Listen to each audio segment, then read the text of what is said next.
my honor and pleasure to have Erkin Sidick here on Koran Podden. Welcome. Thank you very much for this opportunity. Thank you. This has been a subject that I've been waiting to have on my podcast, because I think it's the stories we hear of the Uyghur situation in China or Eastern Turkestan is very disturbing and saddens many people around the world. So I know, Erkin, that you've been working on this subject for many years, and this is something close to your heart, and you're going to shed some light on this subject. So I really appreciate that you take up your valuable time here today. It is my pleasure. You yourself, you are in United States right now. You are in LA, where the weather is beautiful, I guess, compared to Sweden. But I'm so eager to know and your story, like you're Uyghur yourself, Muslim Uyghur, right. and ended up in the United States. Do you want to tell us about your story? Okay. Yeah, I am an ethnic Uyghur. I was born in Aksu city. It's Aksu prefecture. It's in the southern part of East Turkestan. After I went to schools, elementary, middle, high schools, all of them in Aksu. And after that, the Cultural Revolution hit us when I was when I graduated the high school in 1996. So at that time, China had a policy for all the high school, middle school graduates to go to countryside and become a farmer for 2 years before getting a job. So I had to go there. I had to go to a farm in 1976. I stayed 1.5 years in a farm that there's no electricity. It is a rice seed farm that we grew rice seeds. And also I took care of a group of animals like sheep, cows, and horses for about a month. So you can imagine there's no electricity, there's no radio, there's no watch. So we get up when it becomes bright, and they come back at night and work like that. I was only working for my stomach, just to fill up the stomach to eat. What was this? Sorry about it. Was this for all Chinese citizens, or? It is. At that time, the Mao Zedong is the head of China, and he put up this policy for everybody. That's crazy. So everybody has to go to farm and stay there. Okay. I did extremely well at middle school, high school. I was the student. I was the president of the student association, actually. Both academically and other activities did very well, but I still didn't have a chance to get a job. So I had to go to countryside. In 1977, Deng Xiaoping came to power, and he did a reform on the education system. He put a college entry exam in place, so we could take exam. And so I took exam in 1977 to go to college. And I scored number 2 in the whole East Turkestan. Wow. Second highest score. And the news spread, and a lot of people searched for me. There was somebody got so high score in whole Aksu prefecture, and finally found me. At that time, we didn't have any foreign language. I knew a little bit Chinese, that's it. And originally people thought I would be sent abroad to study, but that's not possible because I didn't know any foreign language. So I ended up in Xinjiang University, electrical engineering major. We learned Chinese for the first year and electrical engineering the next 4 years. But I was very aggressive, and after learning Chinese, I used Chinese to learn English and Japanese on my own. So in 5 years during the college, I learned 3 foreign languages. And in addition to that, I did very well academically, and also I took many high offices, like president of the Xinjiang University Student Association, president of Xinjiang Student Federation. Xinjiang is the Chinese name of East Turkestan that we don't like. And also the vice president of the All China Student Federation. I was very well known for that reason because I did so well, and young people all knew about me. Upon graduation, I was sent to Japan as a wisdom scholar in 1985, and stayed there for 2.5 years doing research on microwave technologies. After I came back, our university got a opportunity for an Uyghur students go to the US to study physics. So at that time, I was the only person qualified in TOEFL exam, English exam. I took the exam when I was in Japan. So the school sent me to the US. That's how I came to US in 1988. Got a master's degree in physics. After that, continued my study in electrical engineering, got a PhD in electrical engineering, and worked in Sandia National Lab as a postdoc for 1.5 years. After that, I went to Silicon Valley to start to work in 3 high-tech companies as an engineer and also as engineering manager. After that, in 2004, I applied for a job in NASA, and I got into NASA. So I have been working in NASA since then on space telescopes. Until about 2 years ago, I have been working on space telescopes for direct detection of exoplanets with possible life on it. Cool. Yeah, so that's what I did in NASA is so interesting. So I have been going around the world giving presentations at different places, universities, research institutions, something like that. So I try to serve my people, young people back home all along. When I was in the US in 1993, I started this free counseling service to Uyghur students back home, teaching them how to prepare and apply for universities abroad. I continued this kind of work until very recently, until 2017. I wrote many articles about personal development, child education, goal setting, talents, and US education systems, also bilingual education. The Chinese government started something called bilingual education to eliminate the Uyghur language from its common use. It was eliminated. But because what they called bilingual education is not bilingual education in the scientific world, I just checked it out to see what it is originally and what China is doing. So I wrote many articles, and later on I combined my articles into books. I published 7 books, printed 1,000 copies in Turkey each, and distributed for free, basically. And I have another 8 books in PDF format. Because all of those reasons, the young people knew about me. They could talk to me on their personal life, anything about, even if not related to studies. So I have been doing this until 2017, January of 2017.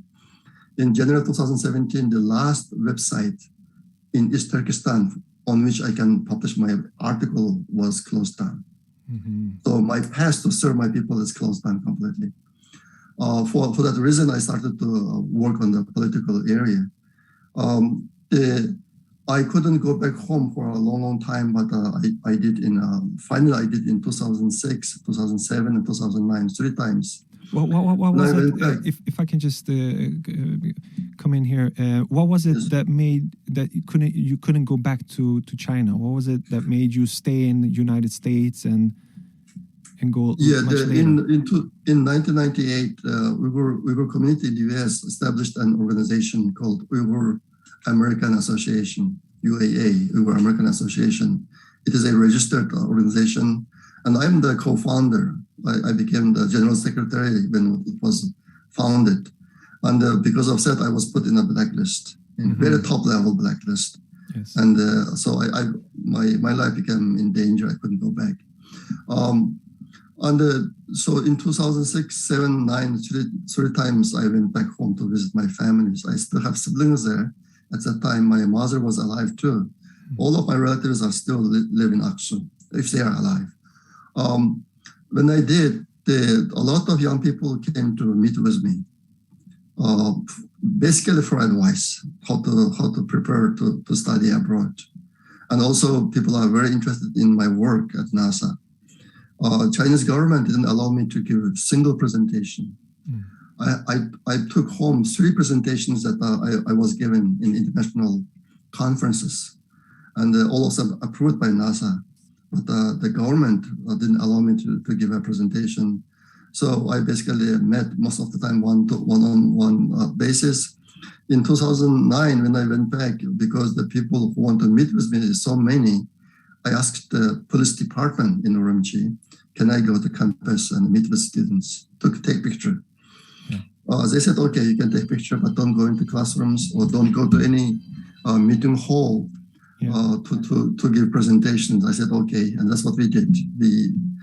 I went to campuses and we sometimes sit in the track field, sometimes in front of the library, sometimes in the basketball field, for example, something like that.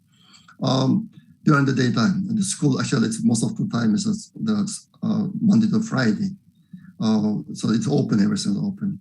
When I went to Xinjiang University on one morning, I expected like 10 to 20 people, but I ended up with about 300 students waiting for me.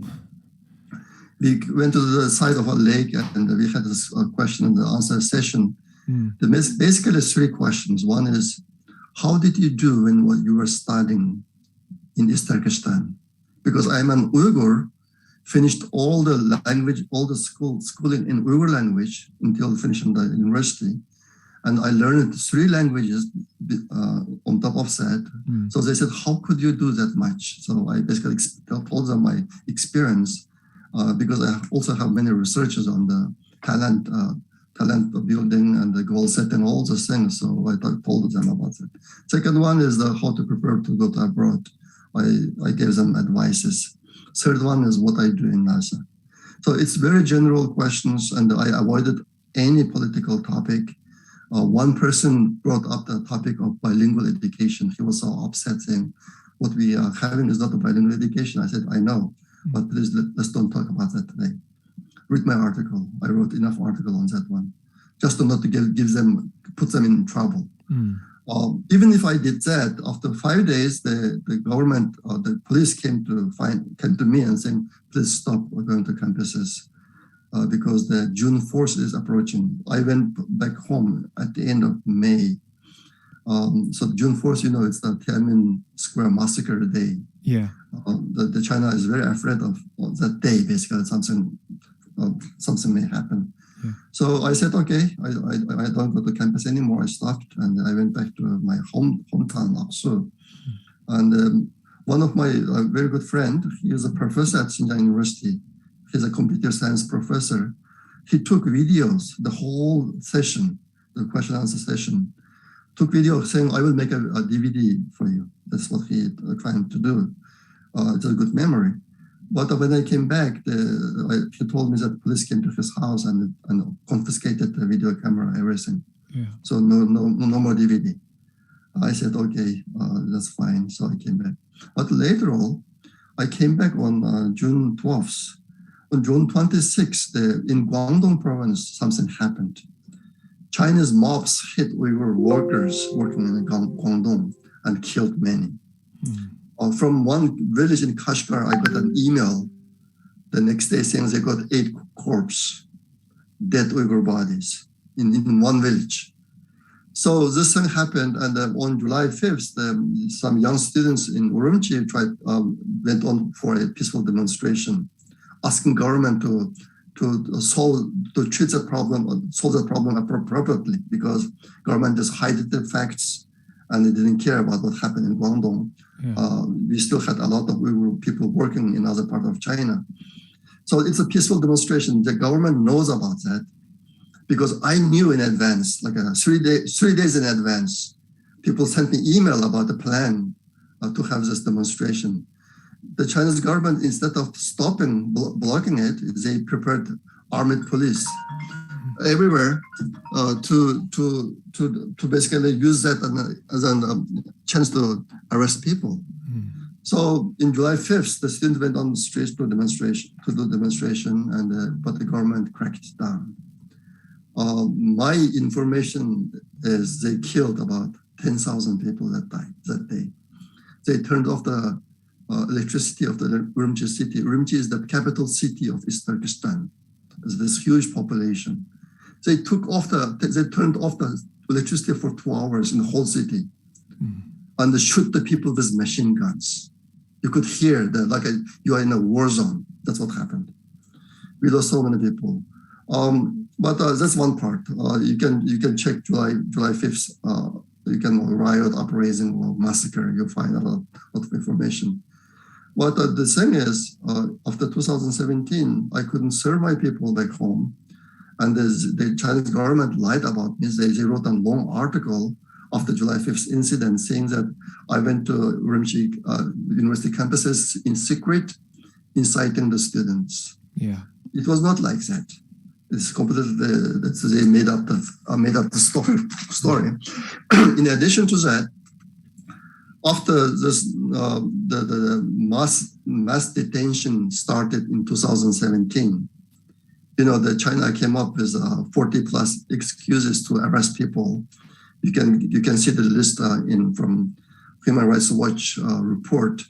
It has trivial things like leaving mustache and not smoking, refusing alcohol, and going to Hajj and praying, having fasting during Ramadan, kind of. This all are crimes that put you in concentration camps. There's no discussion about this in China, that because not eating pork, not drinking alcohol, not smoking, all these are like Islamic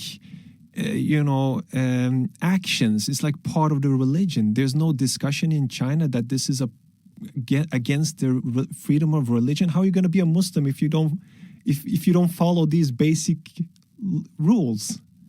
That's right. Actually, like you said, as I told you, I was born and grew up in East Turkestan. It's an Islamic region. We accepted Islam 1,000 years ago in 9th century. And actually, Uyghurs are very faithful Muslims. I traveled many places around the world, and Uyghurs are so like a kind, the faithful Muslims.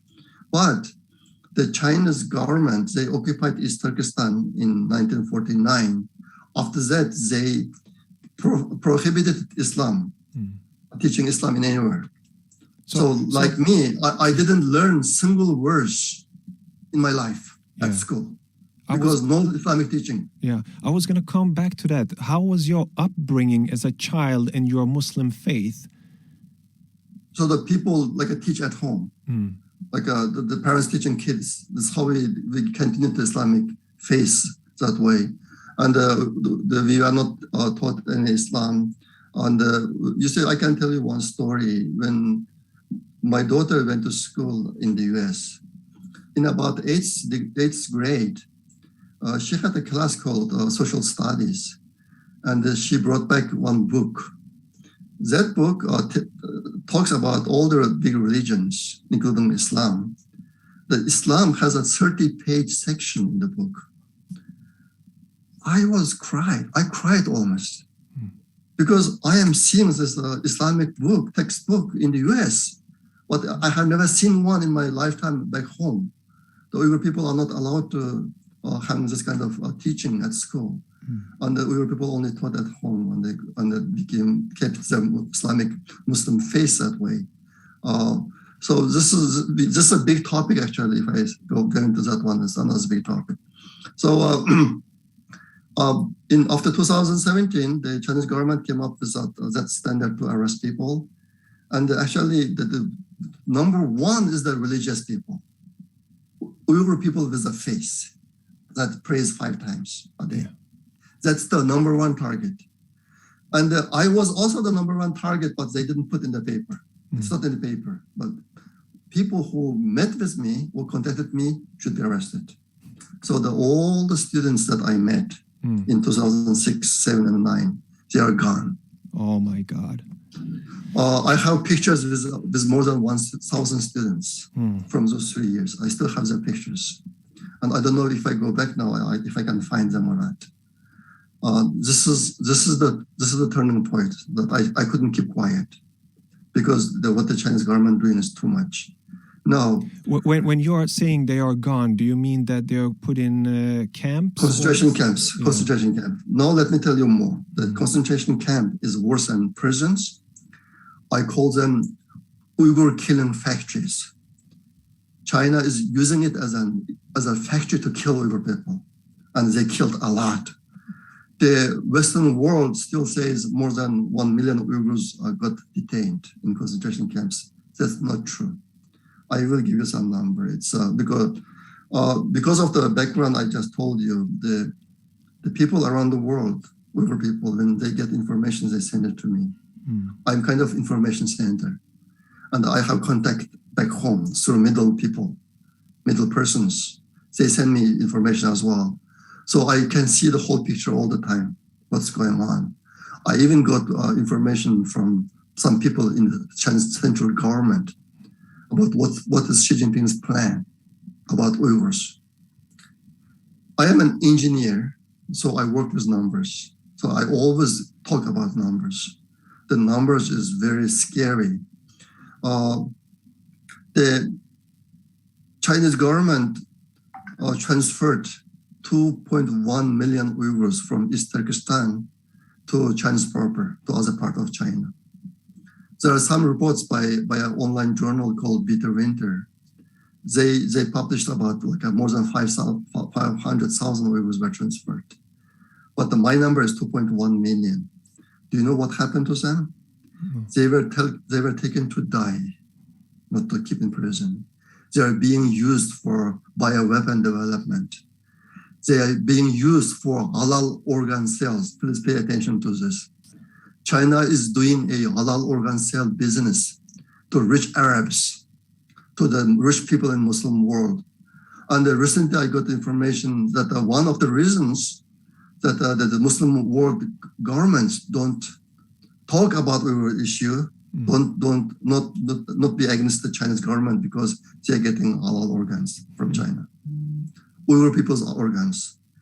I got an information from a very trustworthy place in central government that in 2019, one airplane flew from Shanghai to Saudi Arabia every day, taking Uyghur organs or Uyghur people for organ transfer. That's 1 crazy. month. That's crazy. 1 month in secret. And you see, recently people found the secret prison in Abu Dhabi. There are secret prisons that hold Uyghur people as well. That the world is not investigating, not talking about that. Those Uyghurs are used for organ transfer. So China is not perpetrating this by themselves. They have also allies in the Middle East. That's right. They have partners. So you see the 2.1 million Uyghurs gone that way. And the biological weapon developments. Recently you saw like brain control experiments. That China built the largest military and medical research institute in East Turkestan that does brain control and the super soldiers experiments. All those experiments are being done with Uyghur people, and the rest is basically killed. Now, the government also transferred 1.8 million Uyghurs from concentration camps to prisons. And I think we have about 3 million Uyghurs are in Chinese forced labor factories in East Turkestan. My organization, I am the president of Uyghur Projects Foundation, which is a non-profit organization. We work on a donation basis. I arranged people to get information about the forced labor factories in East Turkestan. And we came up with a list. That list contains more than 14,000 factories. 14,000 factories.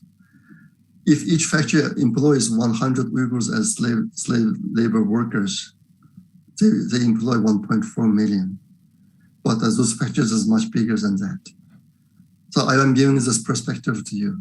I've seen the documentaries on TV where they take satellite pictures.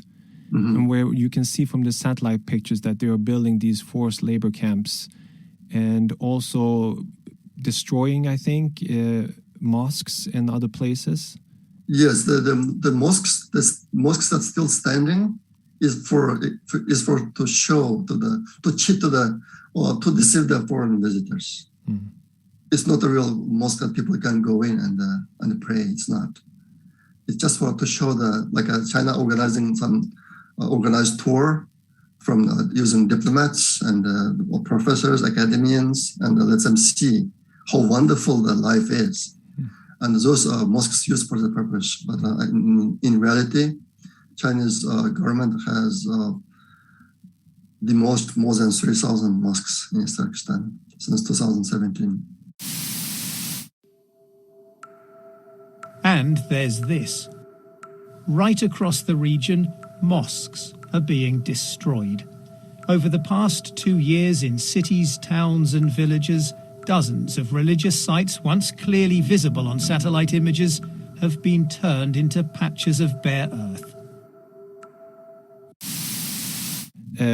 Chinese government are sending, I don't know, like official Chinese men, Han persons to live with those families that don't have any male Muslim in the family, to a stranger basically living in the house of a Muslim woman and her children, which is very offensive. And I mean, it's very heartbreaking to hear. Can you tell me about this? Yes. Let me finish the previous topic quickly. Yeah. After that, I will jump into this one. Yes. So my information told me that since 2014, about 9 million Uyghurs have been arrested, detained. 9 million. This may surprise many people who come. The Chinese government says there are about 11 million Uyghur people, but in reality, it's not. China keeps the population number of the Uyghur people as top secret. They don't tell the truth about the population. The U.S. government, one U.S. government official said in 2018 that there are 20 million Uyghurs in East Turkestan. I believe that number, actually, because I have wide contact in academia, in many different organizations back home. Yeah. This is the number. Uyghur population is 20 million. 9 million got detained. You could say half the population. That's right. And another piece of information is that the Xi Jinping, the Chinese General Secretary, CCP General Secretary, planned in 2014 to kill 1/3 of the Uyghur population, lock up 1/3 of the Uyghur population, and convert the rest into automatons. You can look up automatons. It's like a half robot people. They are human beings, can speak, but they only act according to orders. Basically, they don't have their own thinking. They cannot resist anything. They talked about this in the Swedish documentary that I saw. It's a way of brainwashing. That's right. In these camps, that they break you down, break your your identity and everything, and reprogram you. It sounds very science fiction, but it's a reality. It is. And just on January 4th, the Bitter Winter published another report in which one Uyghur intellectual who escaped from China talks about his experience, or his or her experience in a concentration camp. The situation is much worse than what I learned before. What this report, what he or she said in the report is, in his cell, the guard took out 5 to 6 people every night for medical exam. They call it medical exam. And some night, nobody came back. Some night, only one came back. And the one who came back, it's completely disordered. He thinks the one came back already got some kind of poison injection. His eyeballs went into his head, and it's not normal, basically. He cannot speak normally. And the guard always filled the gap, filled the gap with new people, either transferred from other cells or brought in newly from outside. So the total number in the cell didn't change. But every day they lost like five or six people in one cell. We have 12 survivors from the concentration camps who have been giving testimonies around the world. And according to the information they provide, there are about 60 people in a cell. Yeah. 60 people. And if 3 million Uyghurs were detained, and there are 60 people in one cell, and one person was killed every day from each cell, the numbers will be 50,000 per day. So it's very scary. I was originally told that more than 1 million Uyghurs were killed since 2014. But now I feel this number is much higher. Maybe more than 3 or 5 million Uyghurs have been killed by the government. Now you can imagine China is in a big economic trouble right now. How you can look up more than 5 million people in prisons, concentration camps, and feed them meal, just keeps them alive. The Chinese government never had a purpose, intention to keep them alive. They want them to die as soon as possible. So the loss is huge. This is one thing I want to mention. Another thing, because all those people, like in Kashgar and Khotan, 70% males got arrested. 70% males from 18 to 45 years old. They all gone. You know what they did after that? The government installed Han Chinese men into each Uyghur families who lost husband or father. That's crazy. The number is very large. There's a formal report from the Western media. More than 1 million Uyghur homes got Chinese men like that. And this man can do anything they want. Mm. The Uyghur people cannot say no to any Han Chinese in Turkestan. That's a crime. If you say no, they put you in the concentration camp. This is the ultimatums I'm talking about. Mm. So how they achieved this ultimatum quality of the people. So those men go to the Uyghur's home with wife, daughter. They can do anything with them. This is another part of those crimes that currently happening. And the Chinese government, are they denying this, or because I saw documentaries about this, that this is happening, and the way they were arguing for it was like they're teaching the Uyghur families how to behave as normal, in like Han culture. Like they're there to teach them how to live according to the correct way. Something like that. Well, but the history talks about that. Uyghur people have been living normally all along for many thousand years.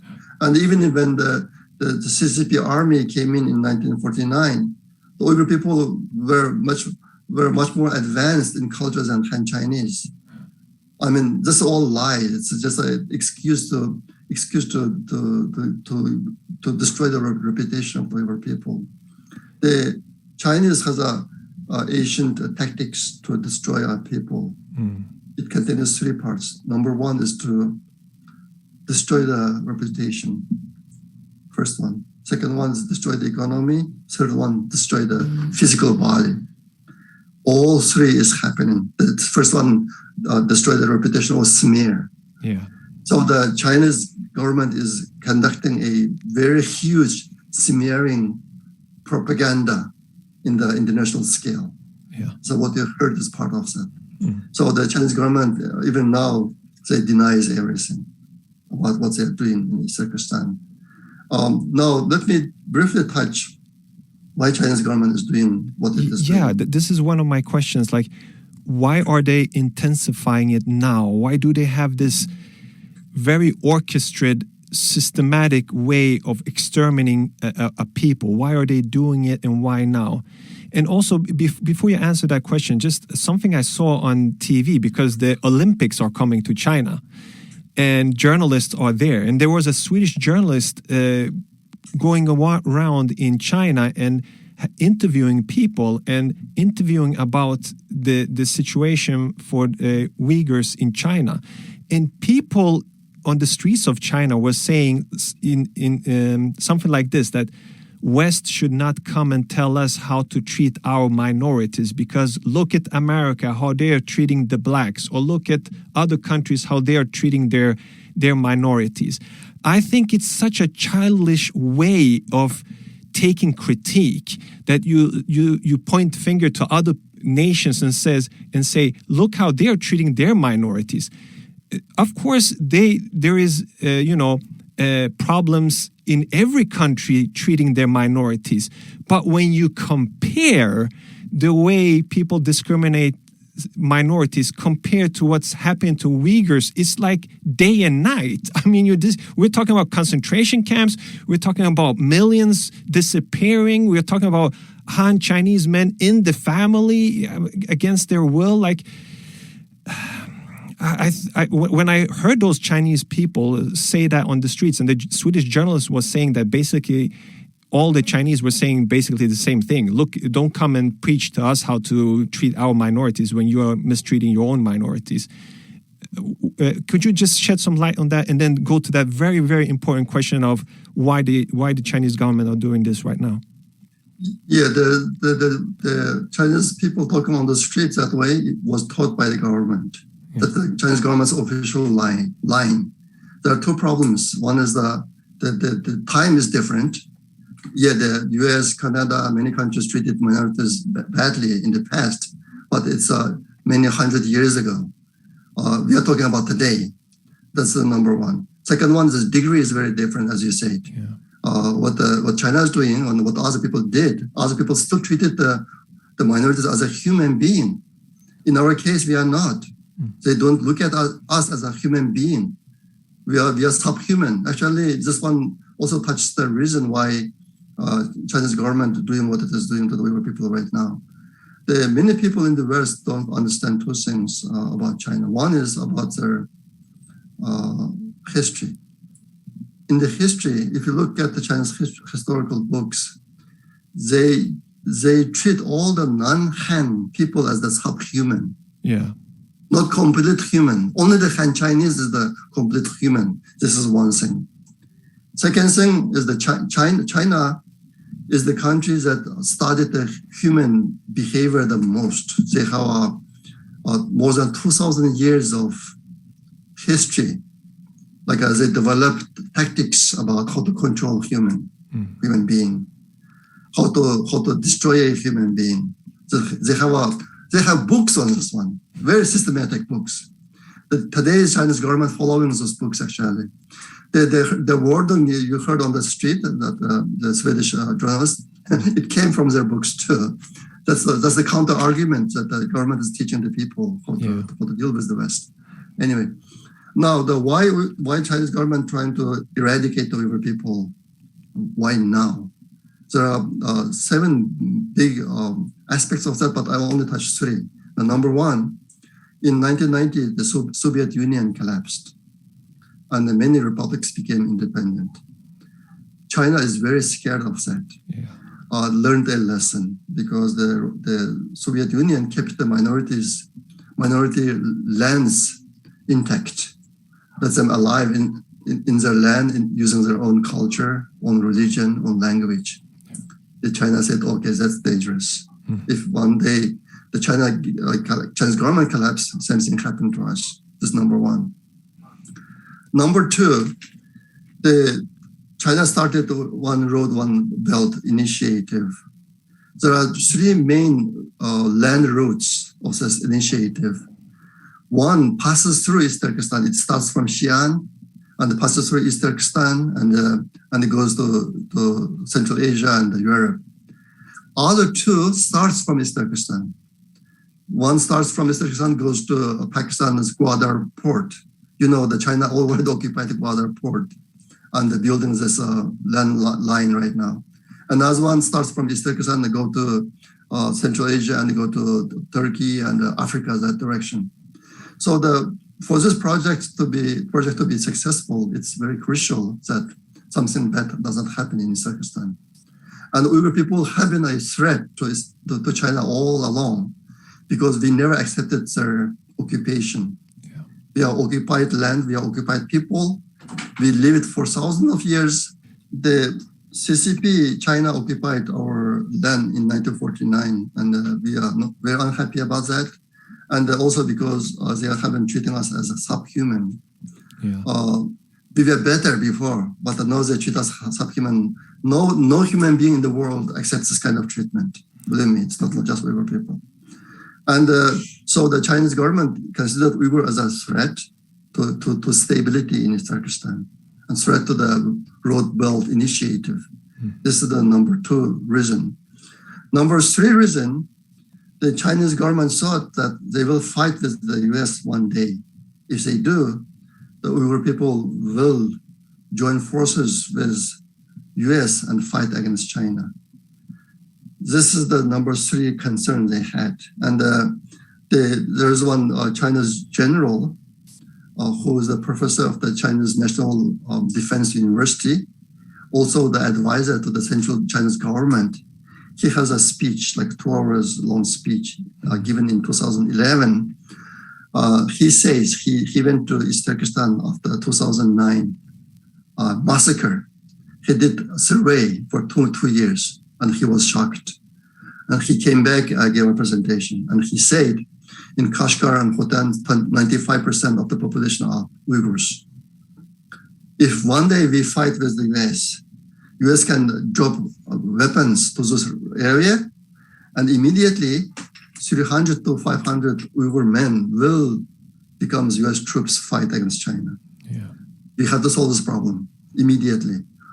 I will not stop until I solve this problem. This is what he says in his lecture. Yeah. This is what you see right now is part of that. That makes sense that they collect all the men and send them to concentration camp. They don't care so much about women and children. It's the look, if you look at those pictures, the pictures, they're all very strong young men. Yeah. I lost a friend who was only 42 years old. He studied in the US from 2000 to 2005, got 2 master degree, MBA degree, and went back. He was arrested, put in the concentration camp in 2018, came out after 9 months later, died 8 days after that. Internal bleeding. So I told you earlier, China uses 3 tactics: destroy the reputation, destroy the economy, destroy the physical body. They have done that. So this is number 3. Number 4, another big reason is China, on the aspect of treating the other human being as subhuman. This is common to the whole world, believe me. Yeah. If you go to China, live for a while, you will understand this aspect. And in China needs land and natural resources, but not human being, not people. They have more than enough for people. Yeah. So they don't care about the people's lives.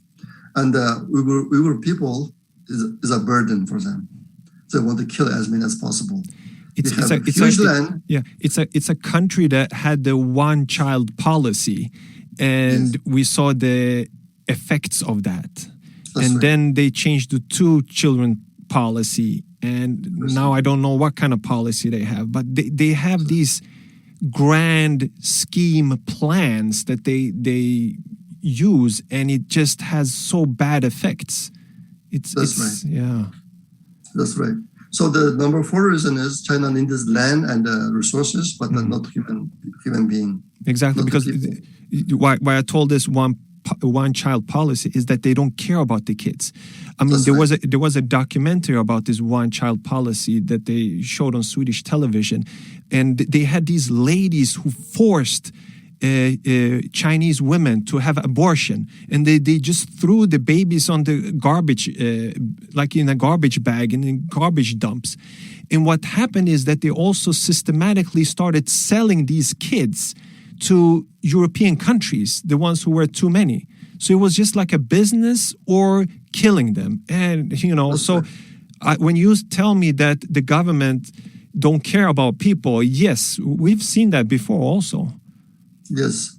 So now this brings me to the next topic. what the Muslim people can do for us. Yes. What can we as citizens, yes, with this powerful Chinese government state, how can we do something? Yes, I hope the Muslims and the world realize that China's government is an evil empire with a very bad intention. They treat all the other human beings as subhuman. They came after us, after Uyghur right now, but they're expanding their reach using this Belt Road initiative to other parts of China. You will see more and more countries will fall into their traps. And so the world should be concerned about that. So what I am telling recently in my Twitter posting is that I'm warning the people around the world, pay attention to this. A dark era is beginning right now. The Winter Olympic in Beijing is one of them. Yeah. You see, it's still happening. After all this evil acts from the Chinese government, the Olympic is still is going to happen in China. That's crazy. Anyway, so so far the governments of the Muslim countries and the Turkic countries didn't help us. They abandoned us. That's part of the reason why China can do what it is doing right now. The world needs to intervene. Unless the world intervenes, the killings in East Turkestan doesn't stop. It is the reality right now. China didn't give a damn care about the condemnation, criticism, and the seminar or the bill or the law, or even the Uyghur tribunal came up with the judgment of the genocide and the crime against humanity. That's a very good thing. It gave us a legal basis about what happened in East Turkestan, but it's not stopping China. No. So the people in the world should stand up and intervene. Otherwise, the Uyghur people are disappearing in a very bad way. Disappearing. I don't know how long we last. But Chinese government's intention is not to change us to a better people. They're trying to get rid of the two-thirds of the Uyghur people and keep the other 1/3 as a machine, like robots, that only listens, does not have any resistance to anything. So I hope the Muslims around the world put some pressure on their governments to intervene. At least say no to China. Don't help China to do what it is doing right now. You see, I have been in many mosques to giving presentations as well. Yeah. I mentioned earlier, Uyghurs are very faithful Muslims, so good-hearted, and they do anything for other Muslims. When this Palestinian conflict started, even if Chinese government persecuted Uyghurs, the Uyghurs still collected donations to send to Palestinian Muslims. When the Iraq war started, Uyghur people did the same thing to Iraqi peoples. You see, Uyghur people not allowed to do that in China, but people still risked their lives, thinking that all the Muslims are Ummah is one family. Yeah. If part of this family get oppressed by an oppressor, zalim, that other Muslims should stand up for them and fight for them. This is how we learned.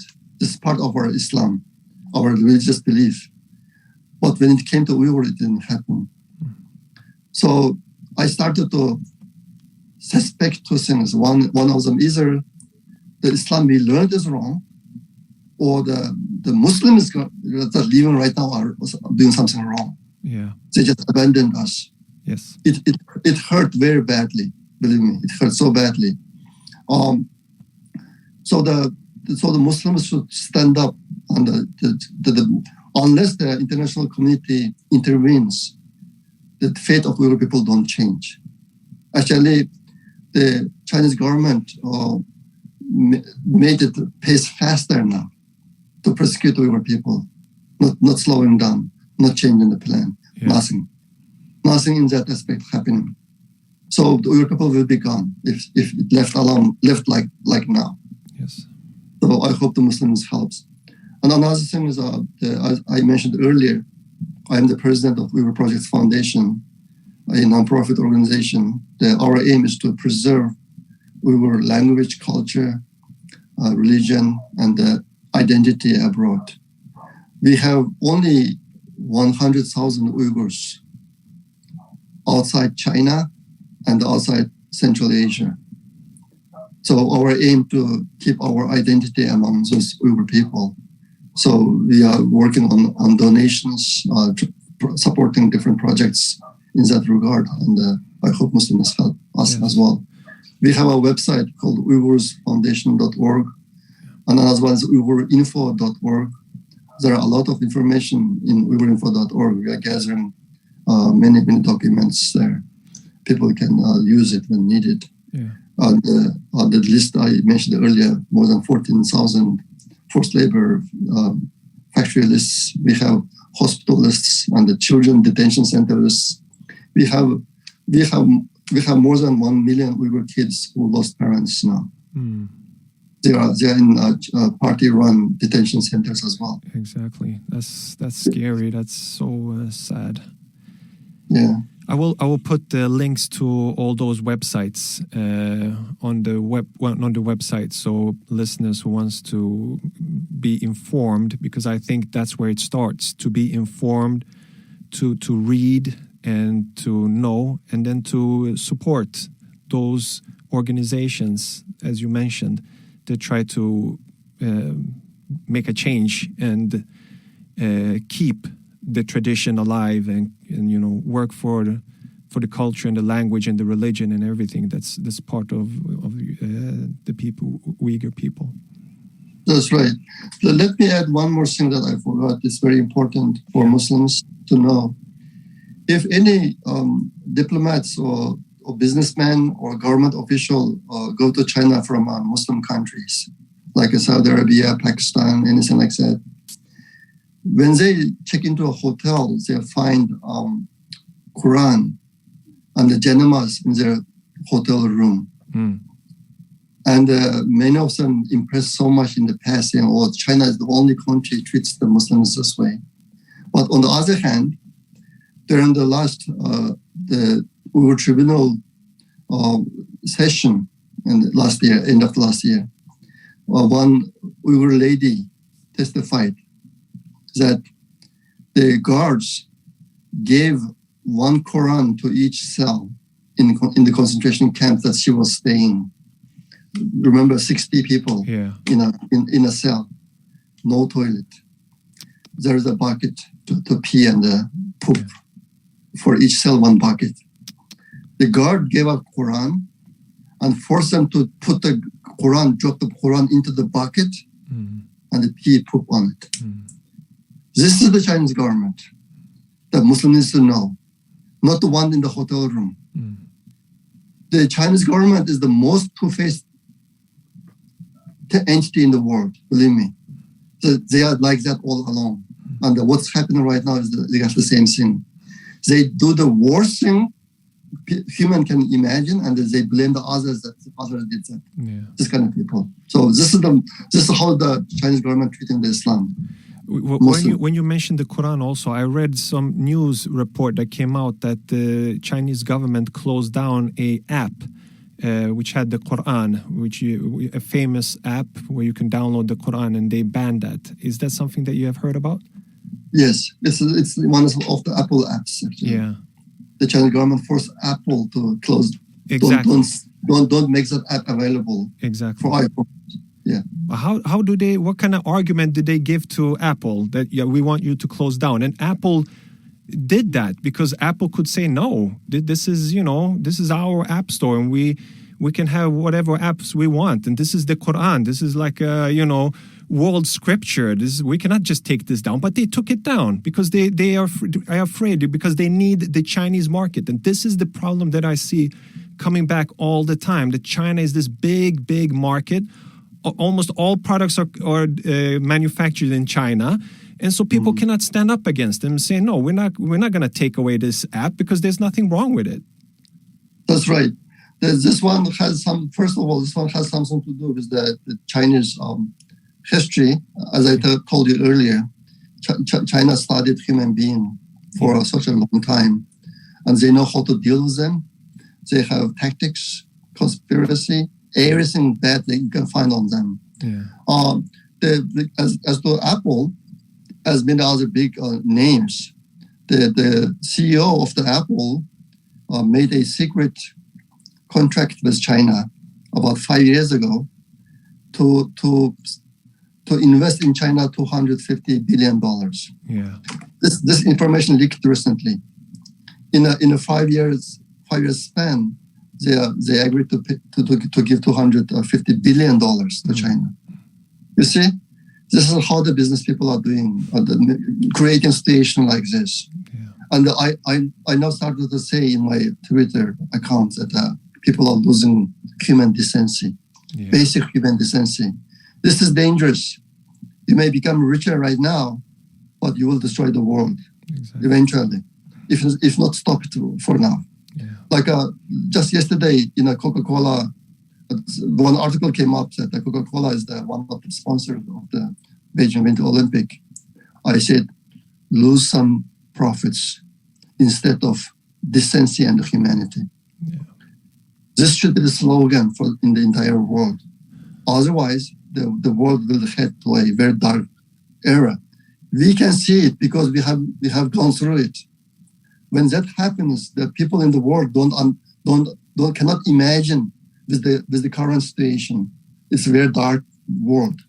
Nobody has seen in the past. We are heading in that direction. This money thing should be stopped. I mean, everybody thinks about money. No, people should think about humanity as well. Yeah, you're saying so powerful words, and we have to be reminded about this all the time. People be blinded of money, and forget about human decency and human rights.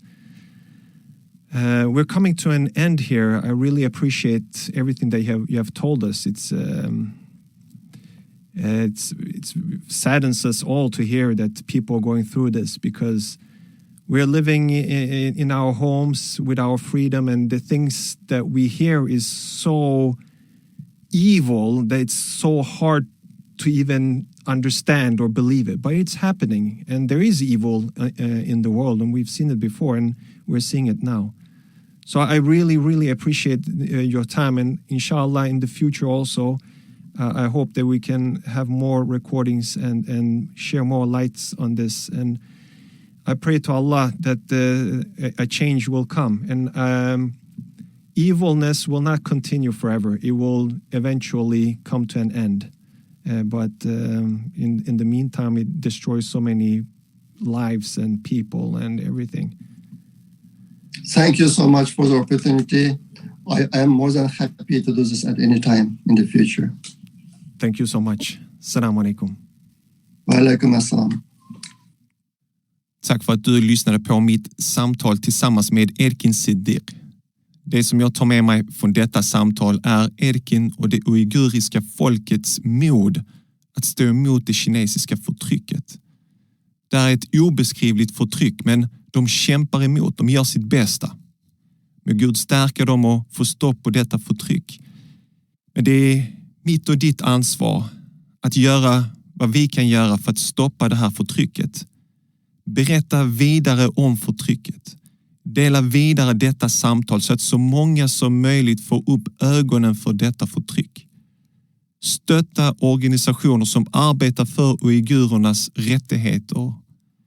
Besök koranpodden.se/216 för att finna länkarna till hemsidorna som Erkin tipsade om i samtalet. Om du fann samtalet med Erkin Sidick lika inspirerande som jag gjorde, skulle uppskatta om du delade den vidare, som sagt. Skicka ett mail eller ett sms med direktlänken till samtalet. Koranpodden.se/216. Nästa veckas avsnitt är också ett samtal. Jag pratar med Lumnie Maksuti som gör allt hon kan göra för att stoppa det fruktansvärda gatuvåldet. Här kommer ett kort utdrag från det samtalet. Det finns konsekvenser, du vet, för våra barn och för resten generellt tonåringar i Sverige. För att barnen ska kunna ha den kompassen Man måste vara med barnen. Man måste ge den tryggheten och kärleken redan när de är små. Du vet, det tjänar inte att vara auktoritär mot barnen. Det tjänar inte så mycket. Det är tryggheten och kärleken som skapar trygga vuxna. Missa definitivt inte nästa veckas samtal med eldsjälen Lumnie Maksuti om humanium metal och hur vi kan stoppa det förödande gatuvåldet på ett konstruktivt sätt som slår så hårt mot de unga. Vi har fått ett nytt meddelande i vår telefonsvarare av Mahmoud. Här kommer det. Assalamu alaikum Salih. Jag vill bara säga att din podd är otroligt härlig och lyssna på. Och den är jätteberiklig. Må Gud belöna dig för varje avsnitt du har släppt. Och det som är bra och härligt med din podd är att man kan lyssna på den när man vill. Och den funkar till alla tillfällen. Och att man lär sig så mycket nytt. Men även att man kan lyssna på andras liv. Vad de har gått igenom för att bli muslimer eller liknande. Och det är jättehärligt. Bara lyssna på din podd. Må Gud belöna dig. Alaikum salam. Och alaikum salam Mahmoud. Tack min bror för din visade uppskattning. Det är precis som du säger. Du kan lyssna på Koranpodden när och var det passar dig bäst. Återigen stort tack min bror för din uppmuntran. Må Allah belöna dig. Många nya muslimer i vårt land finner stor inspiration och lär sig något nytt varje vecka om sin nyfunna tro via Koranpodden. Bara häromdagen var det en svensk man som hörde av sig till mig och var intresserad av att konvertera till islam. Men han visste inte riktigt vad han behöver göra, om han är redo eller inte. Och då var det så skönt att jag kunde tipsa honom om Koranpodden. Jag skickade ett sms till honom med 3 samtal. Det kändes så skönt att kunna göra det. För jag tror det blir så mycket lättare för honom om man kan lyssna på andra som har gått den resan som han vill göra. Men vi behöver ditt stöd för att fortsätta hålla Koranpodden aktiv och vid liv. Som du kanske redan känner till så drivs Koranpodden uteslutande av våra kära lyssnare, så som du själv. Jag har själv aktivt valt att inte plocka in reklamintäkter eller bidrag från staten för att bibehålla vår frihet. Du kan enkelt och snabbt donera en engångssumma via vårt Swish-nummer som du hittar på vår hemsida. Besök koranpodden.se. Där hittar du Swish-nummer och bankgironummer. Må Allah belöna dig för ditt stöd. Det betyder otroligt mycket. Följ oss på Facebook och Instagram som vanligt om du inte redan gör det. För där kan du följa arbetet med Koranpodden. När vi släpper nya avsnitt så berättar vi det där. Du kan även följa arbetet bakom kulisser.